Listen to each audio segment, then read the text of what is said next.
So, Mr. Mayor of Chicago, thanks for having me, letting me back in. I want to start with something more general. I mean, you have the perspective of having served in Washington, in Congress, and in two presidential administrations. How is leadership different as mayor of Chicago than what you've seen in terms of how Washington operates? Is that a trick question? Yes, that's what we call a nice setup. Is that what you like it right about there? Well, I think all of us can answer this in one perspective. Look, I think this is the greatest job I've had in public life, and I loved working for both presidents. Because here, in fact, you make a decision, parks, schools, finances, investments. City government is how people view the government that touches their lives the most. It's the most immediate and intimate form of government. Now, there's a difference of every president has their own leadership style. I think all four of us have our own style. I definitely think I could say that, or I think the public would say that here in the city of Chicago. That said, you have to use that leadership and you have to deliver, in my view, a set of changes that help people understand kind of the choices you're making. And it's choices that they're very familiar with and very immediate with. That isn't quite true about what I would say is in Washington. I used to in Congress, do a thing called Congress on your corner. I would stand at a grocery store, meet my constituents, hear whatever they want to talk about. Nobody in the time I was there, I did over 100 grocery stores, ever said, why'd you vote on 1848 that way? I didn't even know I voted on 1848 that way. But here, you make a decision, we're going to put a river walk here, or we're going to put a boathouse there, or we're going to put an investment in a park. They have an opinion, and they're going to share it with you pretty quickly. And that is, so the leadership here is, how do you explain to people the choices you're making, the consequences of that choice, the equities, and why they would benefit, or it's worth doing that. And it's very immediate, intimate, and they have a sense of it in a way that no other decision you're making in Washington is that kind of intimate to their lives. Mayor Warren, there's an aspect of this too, that federal government is such a huge cruise ship to sort of direct and to change direction. And when it doesn't work, and in many ways it doesn't work now, in terms of the polarization in the city and in the country, people may not be happy about it, but there's a certain acceptance of it. But you can't really abide by that when you're mayor of a town or a city. That doesn't work for government to just not be operative. Not at all. We don't have that opportunity. I can go to church and they grab me walking up the steps and they pull me to the side. And sometimes it's a private conversation and sometimes it's very public. What do you think you're doing? You're impacting our lives here. Our public is more concerned about their safety and more importantly trying to get jobs, and they expect the mayors to do that for them. They don't care what's going on at the federal level or the state level. It's your job to get it done. Mm-hmm. Mayor Nutter, similar perspective? Yeah, I mean, I agree. And I think, David, the real issue is in our jobs, there's one word, it's accountability. We are accountable for the things that happen. We get a little bit of praise sometimes when something good happens. We get all the blame when bad things happen, even if we're not in charge of them. It may be a state or federal issue, but everything ends up at the doorstep of the mayor. You're supposed to do something about it, fix it, move things on. I've often said, a couple of my mayor friends here have heard me say, we don't have the opportunity to pass that continuing resolution at 2 o'clock in the morning to the Second Amendment, to the third article of the fifth bill that was passed 2 weeks ago, and then we're going to bring it back up, and then we'll debate it a little more. I know in Philadelphia, certainly in Chicago and some other places, if I don't pick your trash up, I'm going to hear about it. If I don't move that snow, it's a problem. People sometimes complain to me that it's raining too hard. I mean, it's just, it's just the way it is. And that's what these jobs are really all about. They're about getting stuff done and moving on to the next thing. All right, so Mayor Parker, what's the key to that? What's the key to the pragmatic approach to government where you actually can achieve things as opposed to what so many other people experience as they look at national government? We have to know what the job is. And as has been said, the job of local government is to provide services. You can't be a mayor without believing in government because you have to move the levers of government every day. You can't become a mayor of a city of any size running to cut things or stop things. You run in for mayor saying, I'm going to do this, this, and this, and then you have to do it. what happens in a state capitol or in Washington is you're trying to keep the other team from scoring. And maybe you get to score and maybe you don't. The city level, we don't have time for that. I don't have to pick up the snow, Right. but I have to make sure that the water moves Right. when we You get might have a a heavy drought. rain. Last winter, either did we. We didn't. Well, let me pick up, I want to get a little more specific and talk about an issue that you all deal with, and that's education. So, Mayor Emanuel, as there is a national reform movement going on, you've got the federal government very involved with federal dollars in trying to instill more accountability into the system, teacher evaluations and the like. You've just gone through the difficult experience of a strike here. Talk about how the city has come out on the other side of that. How do you think that relates to what's being efforted nationally to make education better? Well, a couple points on this.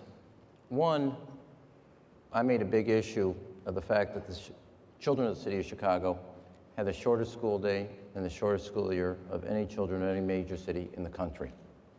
We just added 30% more time educationally. It's the largest amount of time ever added to a kid's school day anywhere in the country. Every kid that's in first grade this year, by the time they get to high school, will spend 2.5 more years in class than they would have under the old system. It's simple.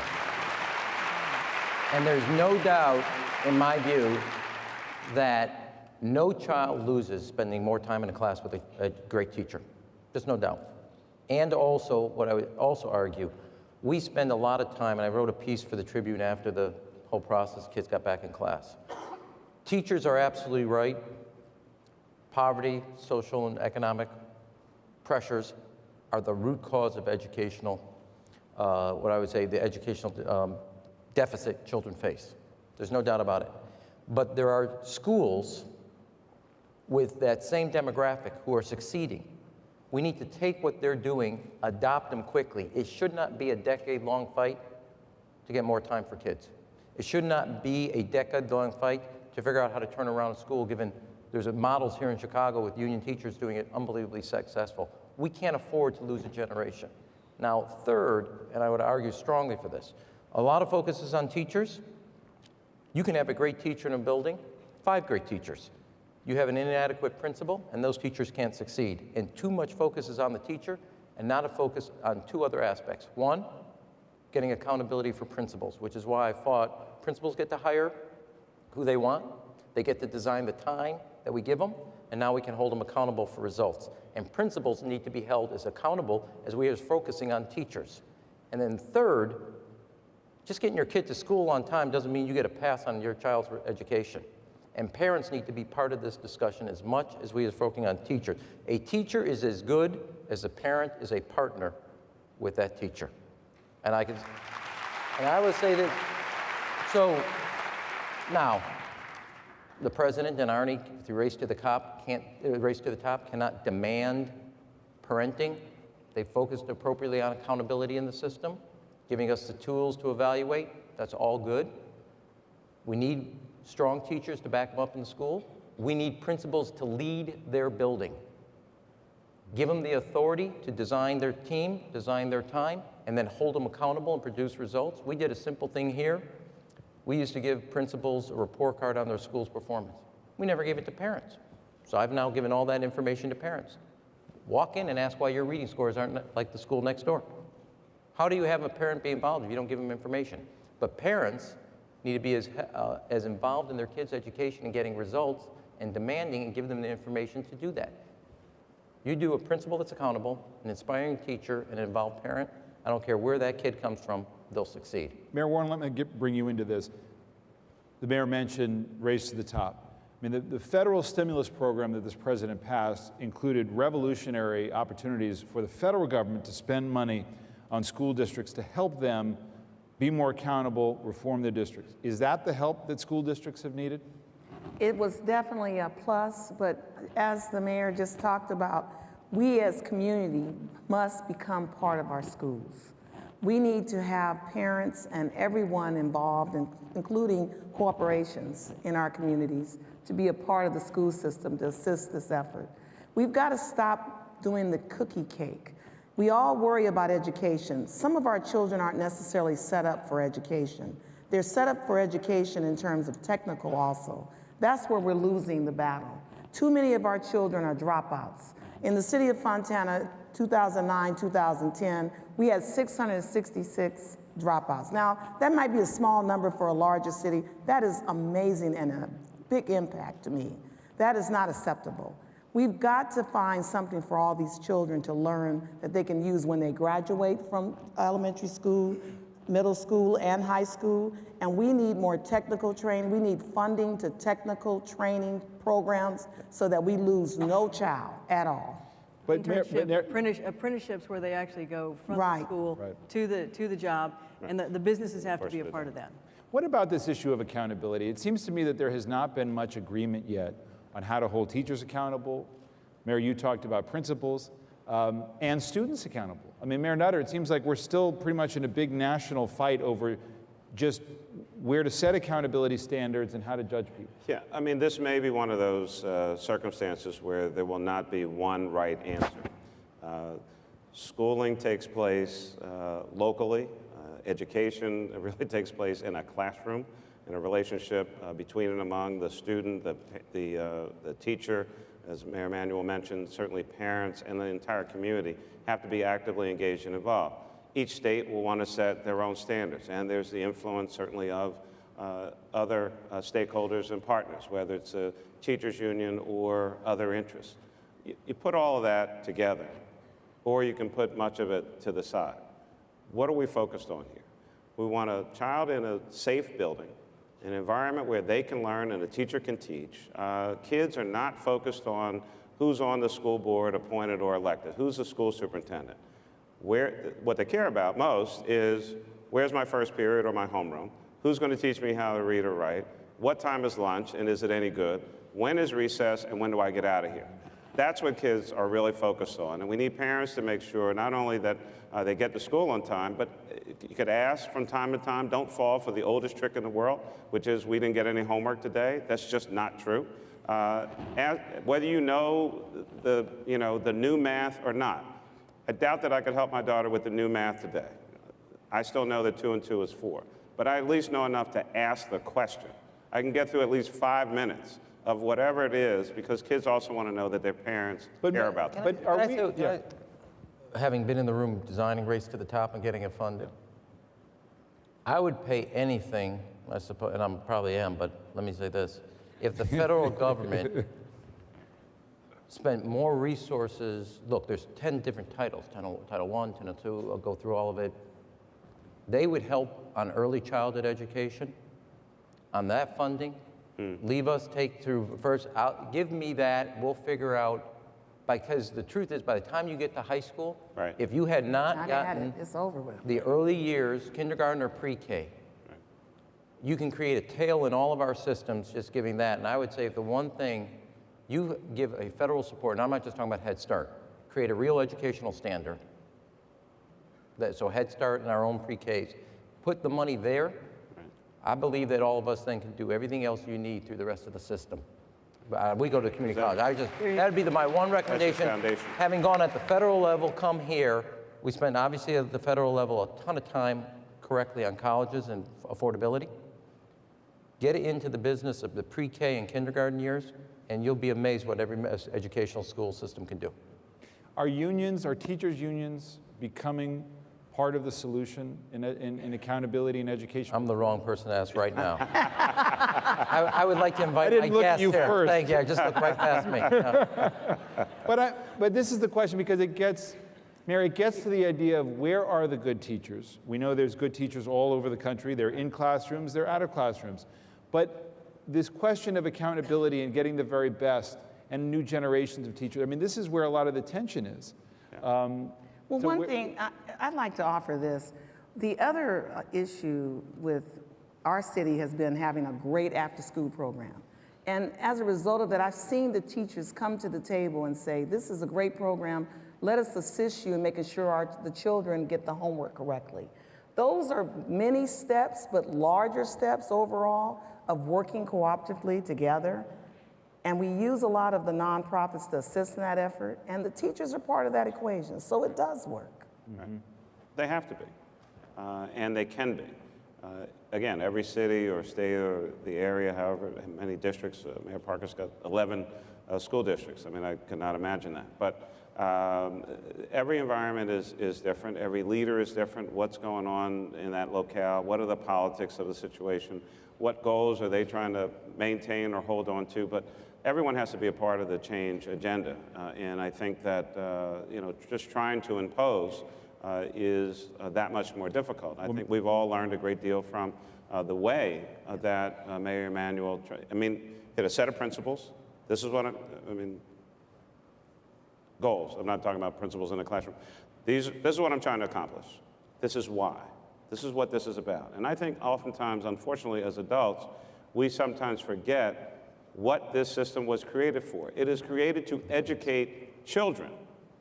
And we need to keep our focus on children and what's best for them, not what's best for adults. Mayor Parker, how does it work with 11 districts? It's,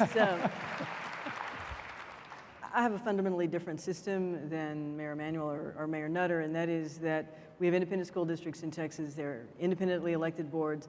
I have one primary school district and one that's of significant size, and then I have 9 pieces of other school districts. I have no control over the schools at all. But if you ask me what my constituents are most concerned about, they're concerned about jobs in the economy, and they're concerned about the education of their kids. Well, let's pick up on that. Go ahead, make another. Controls everything.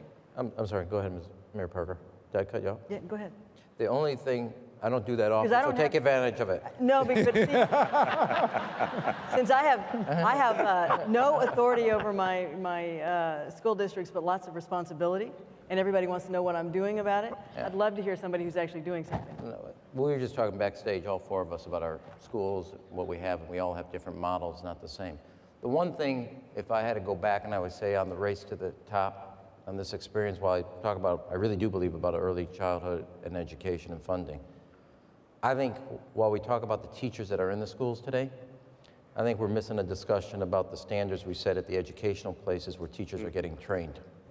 And I think that in the same way that we're talking about a pipeline for our kids by dealing with the pre-K and kindergarten years and what they're actually using that time for.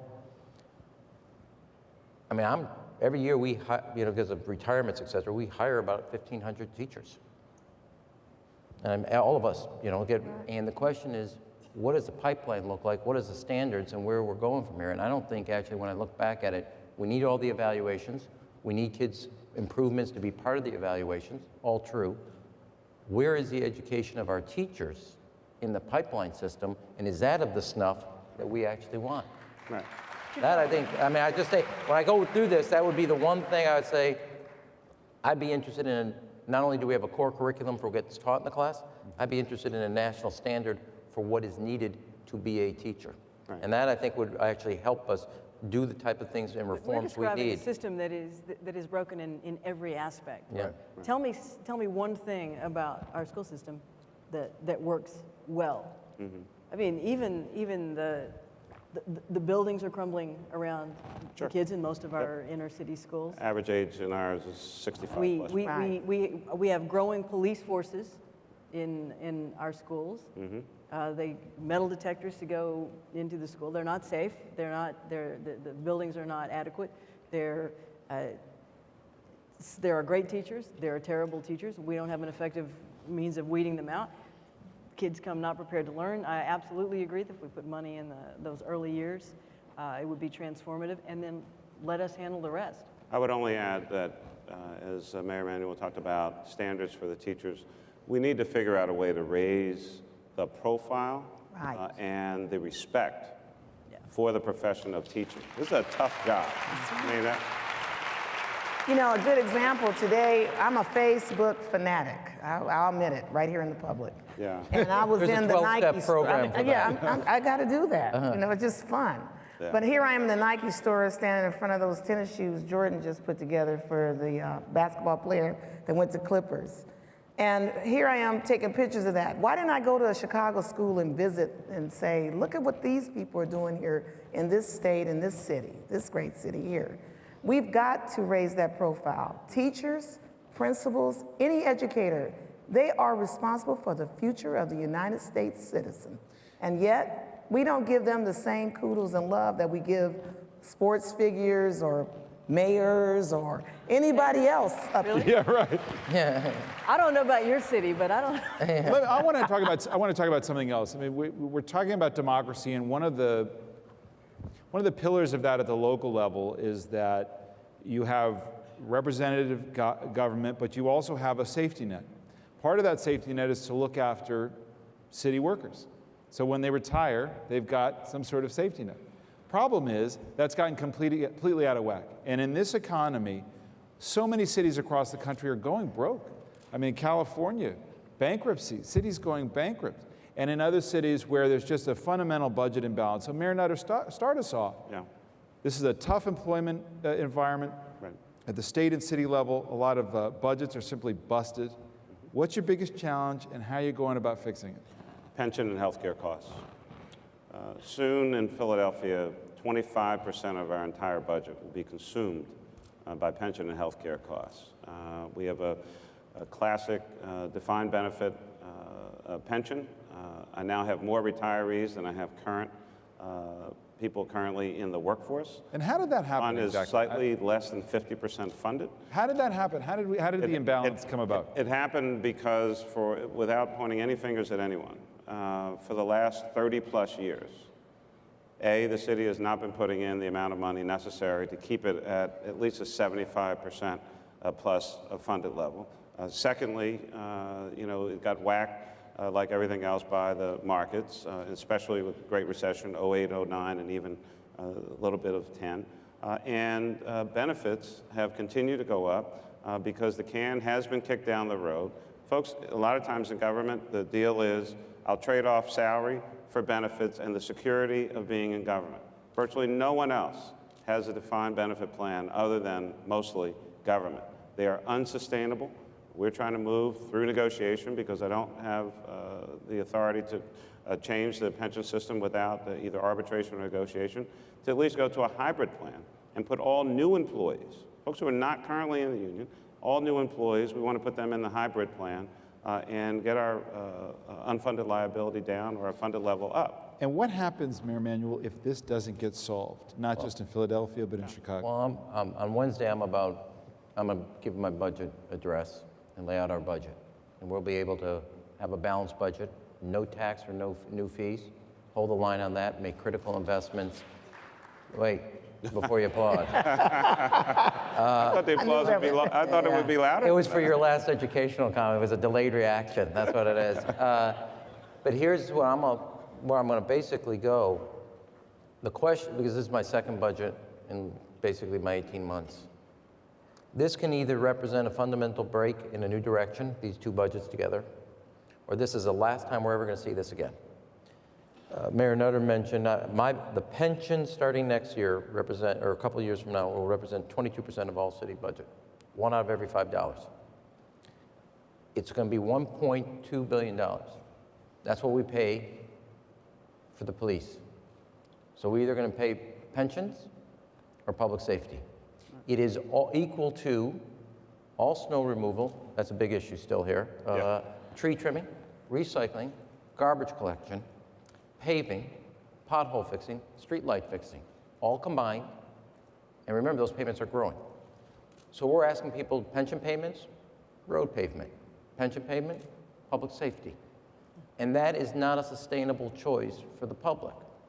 So that said, and it's very difficult, and there's a lot, and the truth is, there's a lot of explanations of how we got here. Bad decisions. That all said, we got to basically honor the city employees, but honor the city taxpayers too. And if we fix them, you're going to be able to continue to be a great city, not only providing your residents services, but I actually believe cities today are where the intellectual, economic, and cultural energy is in this country. That's right. And if we're going to choose these type of choices, they're, in my view, totally false choices, and cities can no longer be what they're starting to become, which is the kind of economic, they'll continue to be, but actually accelerate as being the economic and cultural engine in this country. I mean, one of the huge stakes here, there's public safety, there's essential services, there's also some of the urban planning that goes on, not just in the big cities, but in smaller cities as well, which is phenomenal and is drawing people back into cities. So can you both talk a little bit about the economic challenges, the budget challenges, and how these get fixed and what some of the consequences are if they're not? Let's actually step back and talk about cities a little bit. The top 100 metro areas in the United States have about 12% of the land mass, 2/3 of the population, and 75% of the GDP of America. Cities are where the economy of America happens. Yep. And if you don't support cities, we're the goose that laid the golden egg, and we're going to keep doing it if we get a little bit of help.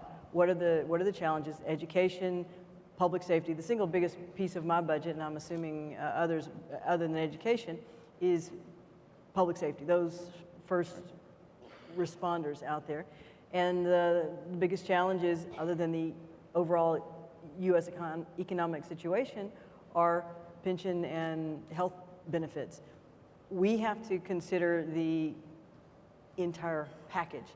But cities are, if they're the drivers of the economy and we accept that, one of the challenges between the cities and the states and the cities and the federal government is there is a disconnect in those other levels of government about what we do and the needs of cities. For most of us, we would say, we'd be autonomous. Leave us alone. I don't need anything from you. I don't need your money. I don't need anything. Just leave me alone. Don't trickle down. Don't send me unfunded mandates. Let me run my city with my tax base, and I can get it done. Well, I don't have that luxury. We're in the state of California, where the state has made a mission to take every dime they can from cities. Okay? They have tried their best. And the jobs are coming to Texas. And the jobs are coming to Texas. We were just talking about it. I asked her, will you stop moving the companies out there? Regulation, regulation, regulation. Taxes, taxes, taxes. Good example, you need to understand that cities were developed, even from as far as the Wild West, for safety. Basically, you had a sheriff, the sheriff got too big for his pants, then he had to have a mayor in charge of him, but it all started with safety. Our budget is 65% safety, and residents want that. But at the same time, we live within our means, and that's the biggest formula missing with a lot of cities. They are having these high ideas without the money to back it up. You have to sustain what you believe in. You have to be able to sustain what you want to pay for. And we do town hall meetings where I go out and talk to the public. What's more important for you?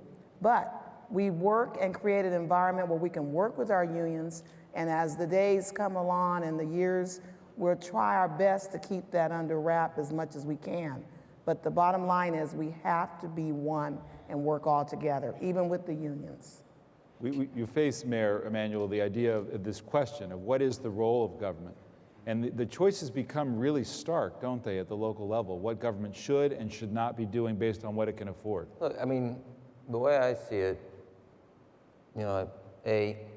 people aren't happy with the status quo, and they're not too excited by change either. So they kind of got us right where they want it. So that's number one.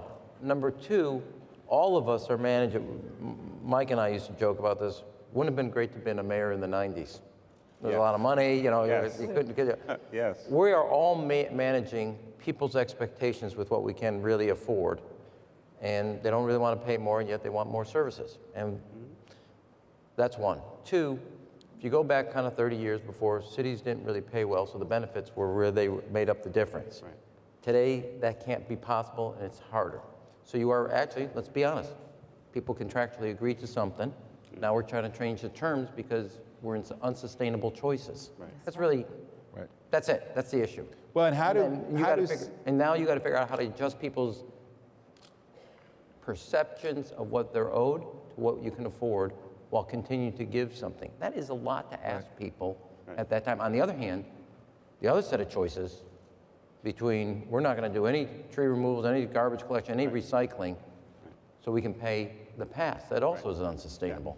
Yeah, I mean, what I've said to folks that we've been in contract negotiations for a long time, what I've said consistently, back from the campaign, 07, I want a fair contract with my public employees that's fair to the taxpayers who have to pay for it.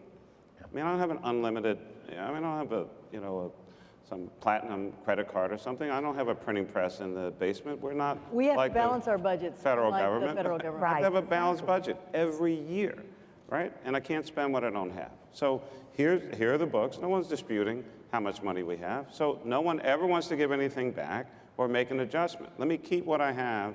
And so we took an approach through this. Everyone approached this differently. We didn't have massive layoffs, but we did reduce the size of the government just through attrition. We didn't throw a couple thousand people out the door. Much press back home would like me to do that, because I didn't want to damage the government, decimate it so badly that when the recovery came, whenever it came, that we wouldn't be able to participate in it or basically function. So people are complaining, well, I haven't gotten a raise. Yeah, but you have a job. And in this environment, that's a winner, okay? Be satisfied. We've got about 4 minutes left. There are so many challenges, but I want each of you to talk a little bit about what's working in cities and why cities are still such an engine. Despite all of these challenges in this economy, why cities more than matter, but are real drivers. Mary, you want to start? Well, unlike the past, cities now, their density is a strategic advantage. Companies want to move here, get the type of workforce we have the type of nightlife, cultural life, and the experience. And I also believe, given the price of energy, people don't want that sprawl where it's costing that much to drive 45 minutes in a car.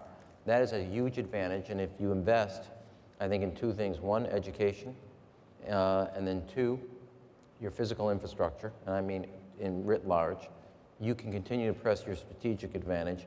And cities are, we've all kind of said it one version or another, that's where the economy is happening, that's where the cultural energy is happening, that's where the intellectual energy is happening. And our cities, if you make the right, kind of have a business plan, a strategic vision of what your advantages are as a city, as your particular city, you could actually come up with some very innovative ways that we're doing something. We all learn from each other. Yeah. I mean, we're doing this competitive bidding. We're now got recycling going citywide. It was a model, looked at what Charlotte did beforehand with their process, and we're now taking that citywide. And we all have tools. We look at each other, learn each other, talk to each other constantly, and then apply it in our own little way. What's exciting in Houston right now? You actually have the third, fourth, and fifth largest cities in America sitting represented here on this stage, and I agree with Mayor Emanuel. We borrow liberally from each other. We don't call it stealing when you take a good idea from another city, but there are only four things that cities really have to do. People come to cities because they want a job, because they want a mate, because they want an education, or because they want to be entertained. You have to figure out which of those you are providing as a city, and the big cities, we're all of the above. And you have to do it at a very high level, day after day. My passion is infrastructure, and I am rebuilding Houston.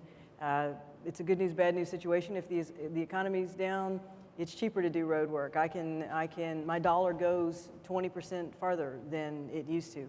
And so we have launched massive overhaul of our water sewer system, our street and drainage system, and I'm on the ballot in a month asking the voters of Houston to put a comprehensive hike and bike trail system across the city, $200 million investment that will raise us in the green community. And so when the economy finally gets back to where we all hope it will be, I'm going to have the best infrastructure in the country. No offense, guys. And that will be a competitive advantage. Mayor? We'll meet your challenge. I get the luxury of saying I'm taking both of those ideas. We have invested totally in our transportation because we're the goods movement of the United States, right there in Fontana.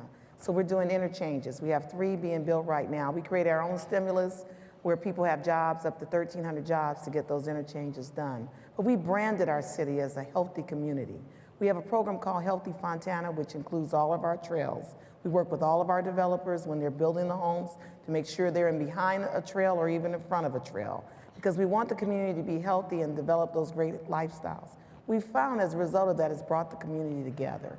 We also have innovatively decided that any dollar we have will go toward economic development, because it's all about jobs, jobs, jobs. I count the jobs when I meet corporations coming our way. I want to know, number one, what jobs are you bringing to this great city? Because we've got to get people off the freeways. California's a big state, Fontana's a big town, but we're still a small town. Mayor Nutter, you got a lot of great things. Among them is not the Philadelphia Phillies, I'm happy to say, this year. It was a Is that tough any way to year. treat a guest? There's no way to treat a guest, but There's you know, there's always we're next both out of year. towners, so we have our little rivalry between Yesterday DC wasn't- and Philly. Yesterday wasn't great for us on the football field either.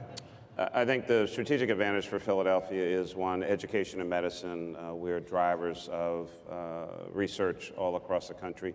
Energy and sustainability, we're the clean tech hub for the United States of America, $130 million grant from the Department of Energy. But I think entrepreneurship continues to grow, and cities are incubators of innovation.